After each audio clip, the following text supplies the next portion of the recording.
sama keluarga atau sama siapa? Saya kebetulan tadi sendiri. Oh, sendirian aja nih. Oke. Mungkin kita kenalan dulu ya.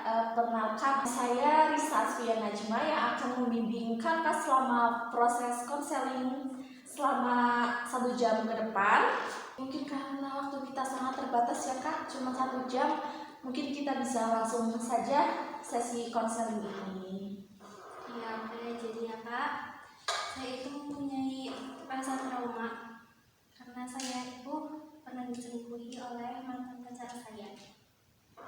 Nah, ceritanya itu ya kak, sebenarnya kita tuh nggak ada masalah apapun.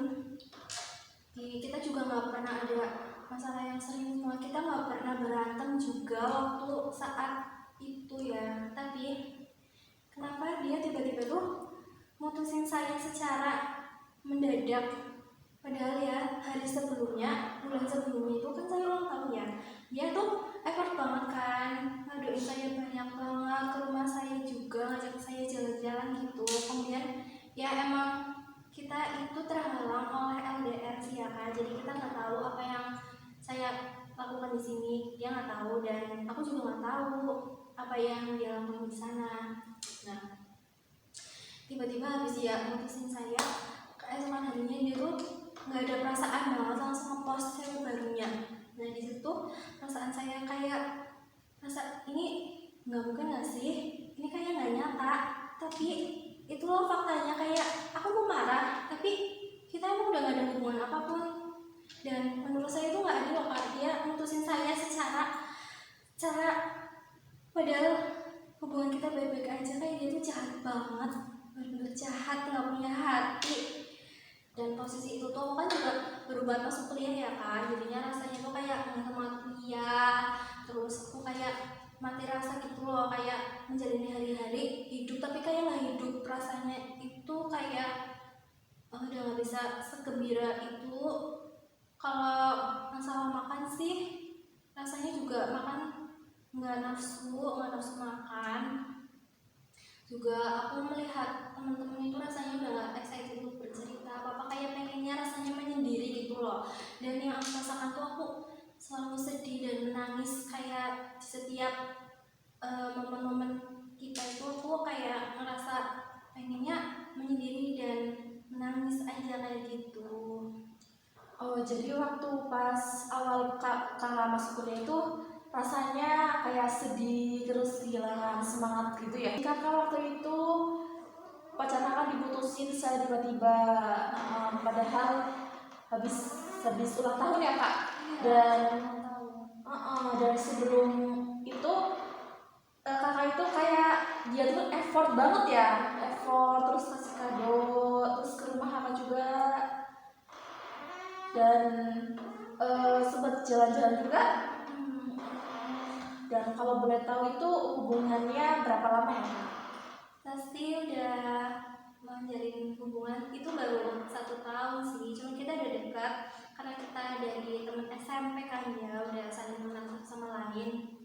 Jadi ya terhitung 7 tahun sih. Cukup lama ya. Nah itu kak, makanya kita kan udah dari lama banget nih kan, kenal satu sama lain, bahkan keluarga juga udah pada kenal kan sama kita. Jadi tuh kayak setelah diputus itu aku kan rasanya kan kayak marah gitu, nggak terima, juga sedih, juga kayak hilang semangat juga. Dan aku jadi trust issue gitu loh sama cowok-cowok lain. Oh, jadi kakak juga merasakan kehilangan semangat, sedih, marah gitu karena dia udah se-effort itu, tapi ya di belakangnya ternyata seperti itu ya kak.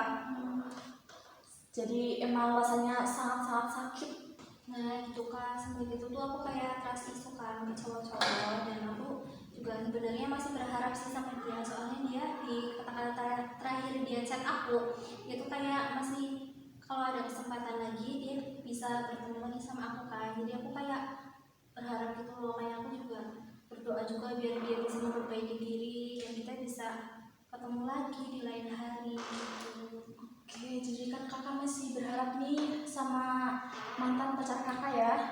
Dan misalnya kalau kakak kembali lagi sama mantan pacar kakak itu, apakah kepercayaan kakak itu masih utuh secara langsung? Kan pasti tidak. Nah, terus juga tak mungkin trauma yang kakak alami sekarang itu kan masih belum hilang secara utuh sama orang itu. Jadi mungkin Jadi ya kak, sekarang tuh aku kayak rasanya pengen bener-bener move on dari dia, dari segala apapun hal yang menyangkut dia. Tapi perasaan aku ke dia tuh kayak masih ada perasaan benci dan perasaan marah. Itu aku harus gimana ya? oke, salah satunya dengan memaafkan ya kak. Dan tentang perihal memaafkan itu, kita boleh-boleh saja memaafkan dan sangat boleh memaafkan. Karena apa? Bahwa memaafkan itu buat diri kita sendiri, untuk melepaskan rasa marah, rasa kecewa, rasa sakit terhadap seseorang yang sudah menyakiti kita. Gitu ya kak. Tapi emang kalau memaafkan itu sekarang rada berat sih, karena masih ada beban yang kita rasakan karena dia menyakiti diri aku sendiri. Iya kak, betul. Jadi memaafkan juga bukan diri dia sendiri, mungkin bisa buat kakaknya juga loh. Karena setelah memaafkan, hati kita itu biasanya menjadi sangat kayak lega seperti itu. Lega, jadi kayak gak ada beban kak. Jadi misalnya kita ketemu orang tersebut kayak ya udahlah gitu. Ya udah, aku udah memaafkan dia. Ya emang walaupun berat ya kak, tapi karena mungkin waktunya akan menjawab. Sekarang ini kan aku udah mulai masuk perkuliahan juga ya, dan itu kan banyak-banyak tugas, sedangkan semangat aku sekarang lagi nggak ada. Jadi gimana ya biar aku bisa semangat lagi? Jadi kakak itu merasa kurang semangat ya. Mungkin dari saya, seperti biasa kak, kita tuh bisa melakukan hal-hal positif loh, seperti berolahraga. Terus kakak bisa mengikuti organisasi di kampus, mencari hal-hal baru juga bisa. Terus kakak juga bisa keliling sekitaran kota di kampus. Itu kan bisa meredakan emosi kakak biar semangat lagi. Ya, terus juga kakak mengikuti lomba ke luar kota. Dan itu tuh peluang-peluang yang sangat-sangat bagus kak. Jadi kakak tidak nge-stuck di posisi itu saja. Kakak juga bisa berkelana kemana saja. Oke, terima kasih sarannya kak. Nanti bakal aku coba-coba deh. Mungkin aku bisa ikut organisasi dulu kali ya pengawalnya, terus olahraga, habis itu keliling-keliling sekitaran kota kampusku ini, sama kalau ada event lomba aku pasti bakal coba mulai deh. Ya, bagus sekali.